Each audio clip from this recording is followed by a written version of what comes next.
Peoples march పాదయాత్ర 3 ఏళ్లు పూర్తి చేసుకున్న సందర్భంగా భారీ సభకు ప్లాన్ చేస్తోంది కాంగ్రెస్. అన్ని మైనింగ్ సంస్థలపై విచారణ జరగనుందన్నారు కాంగ్రెస్ నేతలు. వచ్చే అసెంబ్లీ సమావేశాల్లో నివేదిక సభ ముందుకు వస్తుందన్నారు.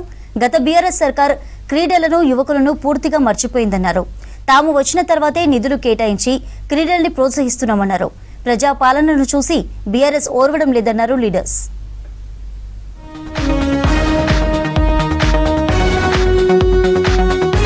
కాంగ్రెస్ అధికారంలోకి వచ్చేందుకు పీపుల్స్ మార్చ్ బలమైన పునాది వేసిందన్నారు deputy CM Bhatti Vikramarka. People's march పాదయాత్ర 3 ఏళ్లు పూర్తి చేసుకున్న సందర్భంగా ఆదిలాబాద్ జిల్లా పిప్పిరిలో ఏప్రిల్ 6న భారీ సభకు ఏర్పాటు చేయాలని అధికారులను ఆదేశించారు. అసెంబ్లీ కమిటీ హాల్లో రాష్ట్ర ఉన్నత అధికారులు, ఉమ్మడి ఆదిలాబాద్ జిల్లా కలెక్టర్లతో ఉప ముఖ్యమంత్రి భట్టి విక్రమార్క, మంత్రి జూపల్లి కృష్ణారావు సమీక్షా సమావేశాన్ని నిర్వహించారు. 99 రోజుల ప్రజాపాలన ఉత్సవాల్లో భాగంగా భారీ బహిరంగ సభ నిర్వహించేందుకు సిద్ధమైంది కాంగ్రెస్. బలమైన ఆలోచన సంకల్పంతో ప్రభుత్వం క్రీడలకు పెద్దపీట వేస్తోందన్నారు మంత్రి వాకిటి శ్రీహరి. కానీ తెలంగాణ వచ్చాక మొదట్లో బీఆర్ఎస్ యువకులను, క్రీడలను మర్చిపోయిందన్నారు. కాంగ్రెస్ మాత్రం క్రీడలకు మంచి ప్లాట్ఫామ్ కోసం నిధులు మంజూరు చేసిందన్నారు. మత్తు వదలాలి, మైదానాలు చేరాలి అనే నినాదంతో ముందుకు వెళ్తున్నామన్నారు మంత్రి వాకిటి. ఇంత ఇబ్బందులుంటే క్రీడలు ఎందుకు, ఆటలు ఎందుకని మా వర్షన్, మా నినాదం ఒక్కటే, మత్తు వదలాలి, మైదానాలు చేరాలని. మరి వారి ఆలోచన విధానం మత్తు వదిలేది లేదేమో, అందుకే మైదానాల కాడి గురించి ఆలోచన చేయడం లేదు. ఎవరి ఆలోచనలు వాళ్ళవి. మేము ఎన్ని క్రీడలు ఆడిపించినా మత్తు క్రీడల్ని ఆడిపించాం, ఉక్కు పాదంతో తొక్కి పాతరేస్తామన్నమాట. హైదరాబాద్ నిమ్స్ లో చికిత్స పొందుతున్న గద్దర్ సతీమణి విమల, కవి జయరాజ్ ను పరామర్శించారు హెల్త్ మినిస్టర్ దామోదర రాజనరసింహ. వారి ఆరోగ్య పరిస్థితిని డాక్టర్లను అడిగి తెలుసుకున్నారు. తర్వాత హాస్పిటల్లో తనిఖీలు చేశారు.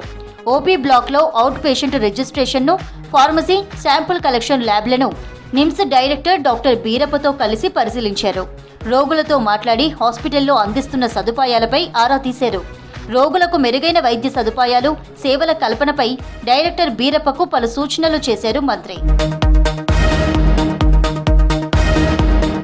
సభలో హరీష్ రావుకు సమయమిస్తే ఒకే అంశంపై అక్కసుతో మాట్లాడారన్నారు విప్ ఆది శ్రీనివాస్. 10 ఏళ్లు రక్షించమని ప్రజలు సమయమిస్తే భక్షించారన్నారు. అందుకే కేసీఆర్ ను ప్రజలు ఫామ్ హౌస్ కి పరిమితం చేశారన్నారు. తమ ప్రభుత్వం తీసుకువచ్చిన బడ్జెట్ ప్రజలకు ఆమోదయోగ్యంగా ఉందన్నారు విప్ ఆది శ్రీనివాస్. రాష్ట్ర శాసనసభలో హరీష్ రావు గారు పద్ధతులపై మాట్లాడుతూ ఒక కంపెనీపై మాట్లాడే మాటలు, దాన్ని కూడా ఈరోజు ప్రభుత్వం గమనించింది. వారు ఏదైతే విచారణ వేయాలని చెప్పంటే విచారణకు సిద్ధమైన ఈరోజు వారు చేసినటువంటి రాజకీయం యావత్ తెలంగాణ ప్రజలు చూసారు. ఈ ప్రభుత్వం మీలాంటి వారికి భయపడదన్నమాట సందర్భంగా తెలియజేస్తూ అన్ని మైనింగ్ సంస్థలపై విచారణ జరగనుందన్నారు కాంగ్రెస్ ఎమ్మెల్యేలు. వచ్చే అసెంబ్లీ సమావేశాల్లో విచారణ నివేదిక సభ ముందుకు వస్తుందన్నారు. నేరెళ్ల బాధితులను బీఆర్ఎస్ జైలు పాలు చేసిందన్నారు. ప్రజాపాలన చూసి ఓర్వలేకే బీఆర్ఎస్ నాయకులు మాట్లాడుతున్నారని అన్నారు. వీధి రౌడీల కంటే అధ్వానంగా బీఆర్ఎస్ సభ్యులు వ్యవహరిస్తున్నారని మండిపడ్డారు. ఎవరెవరైతే మైనింగ్ మార్చే ద్వారా వీళ్ళు బినాములుండి, ఏది కేసీఆర్ గారి సర్దకుడు రవీంద్రరావు గారు కానీ, సంతోష్ రావు గారు కానీ, అదేవిధంగా హరీష్ రావు గారు తమ్ముడు మహేష్ రావు గారు కానీ, ఎక్కడెక్కడైతే వీళ్ళకి మైనింగ్తో సంబంధం ఉందో అవి అన్నీ కలిపి మరి ఎంక్వైరీ చేద్దాం. ఇలా స్పీకర్ ఆ విధంగా నడుపుతూ ఉంటే కూడా ఒక దశలో వాళ్ళు ఇష్టానుసారంగా ప్రవర్తిస్తున్నారు. వీధి రౌడీల కంటే అధ్వానంగా ప్రవర్తిస్తారు. కాబట్టి నేను కొత్తగా ఎమ్మెల్యేగా నేను తీవ్రంగా వారి వ్యవహార శైలి ఖండిస్తా ఉన్నాం. ప్రజాపాలనను చూసి ఓర్వలేకనే బీఆర్ఎస్ నాయకులు ప్రభుత్వంపై విమర్శలు చేస్తున్నారన్నారు కాంగ్రెస్ నేతలు. అర్హులైన ప్రతి ఒక్కరికి పథకాలు అందించడమే తమ లక్ష్యమన్నారు.